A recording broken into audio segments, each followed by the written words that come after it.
Welcome to study channel. मेरा नाम है मोहम्मद कैसर। बहुत बड़ी अपडेट निकल कर आ रही है। आप देख सकते हैं कि दूसरे राज्य के अभ्यर्थियों को अब नहीं मिलेगा मौका। यहां पर प्राथमिक शिक्षक भर्ती की बात हो रही है। हाई कोर्ट ने अन्य राज्य से डीएलएड किए हुए अभ्यर्थियों की दावेदारी निरस्त करने के फैसले को सही ठहरा दिया है। मामला है उत्तराखंड का। उत्तराखंड में एक प्राथमिक शिक्षक भर्ती आई हुई है। उत्तराखंड हाई कोर्ट ने प्राथमिक शिक्षा में सहायक अध्यापक की भर्ती में राज्य के जिला शिक्षा प्रशिक्षण संस्थान यानी डाइट के अलावा दूसरे राज्य के डीएलएड प्रमाण पत्रों के साथ आवेदन करने वाले अभ्यर्थियों की दावेदारी रद्द करने के सरकार के फैसले को सही ठहराया है।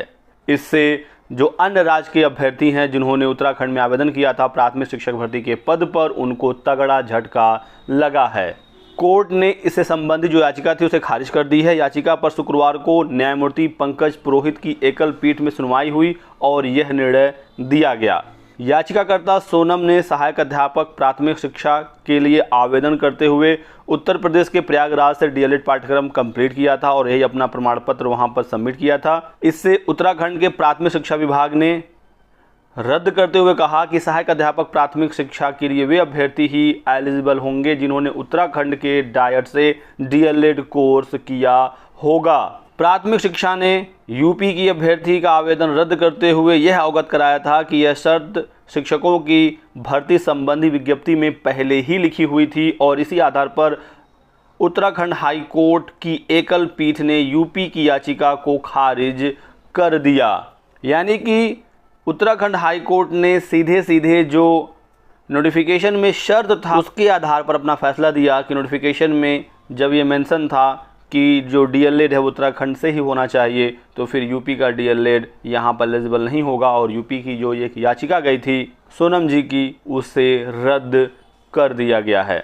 ये मामला अब आगे ज़रूर बढ़ेगा और मुझे लगता है ये सुप्रीम कोर्ट तक भी जाएगा, क्योंकि यहाँ पर समानता के अधिकार का मामला सामने निकल कर आएगा, क्योंकि आप कुछ लोगों को आवेदन करने से ही रोक रहे हैं। इसी तरीके का एक मामला दोस्तों उत्तर प्रदेश में हुआ था, जब उत्तर प्रदेश में एक शिक्षक भर्ती आई थी 68,500 2018 में।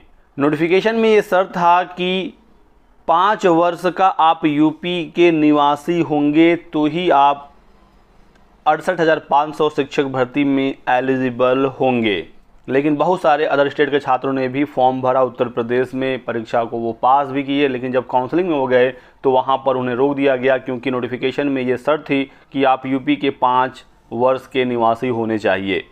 इसके बाद ये अदर स्टेट वाले छात्र चले गए इलाहाबाद हाई कोर्ट में और इलाहाबाद हाई कोर्ट ने अदर स्टेट के छात्रों को राहत दे दी। ये उस समय की खबर है। गैर राज्य के अभ्यर्थियों को राहत काउंसलिंग का आदेश दिया था इलाहाबाद हाई कोर्ट ने और कहा कि 5 वर्ष के यूपी का जो अनिवार्यता है इसके शासनादेश को रद्द किया जाए और कोर्ट ने इसे रद्द कर दिया था। याचीगढ़ की ओर से वरिष्ठ अधिवक्ता एएन त्रिपाठी ने दलील दी थी कि संविधान के अनुच्छेद 16(3) में वर्ण, जाति, धर्म, निवास स्थान, भाषा आदि के आधार पर विभेद नहीं किया जा सकता। आवश्यकता होने पर संसद को कानून बनाने का अधिकार है। राज्य सरकार कोई ऐसा नियम नहीं बना सकती, उनके पास ऐसा कोई क्षेत्राधिकार प्राप्त नहीं है। किसी भी भर्ती में ऐसी कोई शर्त नहीं रखी जा सकती कि आवेदन तिथि के 5 वर्ष पूर्व आप उत्तर प्रदेश के निवासी होने चाहिए। ये असंवैधानिक है और गैर कानूनी है। उत्तराखंड में भी स्थान के आधार पर विभेद का मामला बनता है, जहाँ तक मैं मामले को समझ पा रहा हूँ। बाकी आगे जो भी होगा अपडेट आपको जानकारी दी जाएगी। हालांकि उत्तर प्रदेश में निवास की अनिवार्यता थी 5 वर्ष की, कोर्ट ने रद्द कर दिया। उत्तराखंड में ये अनिवार्यता है कि आप का डीएलएड उत्तराखंड से ही होना चाहिए। अगर इस आदेश को सुप्रीम कोर्ट में भी सही माना जाता है तो फिर ये जो मामला है वो बहुत सारे राज्यों में और भी देखने को मिलेगा और वहाँ के भी अभ्यर्थी ये मांग करेंगे कि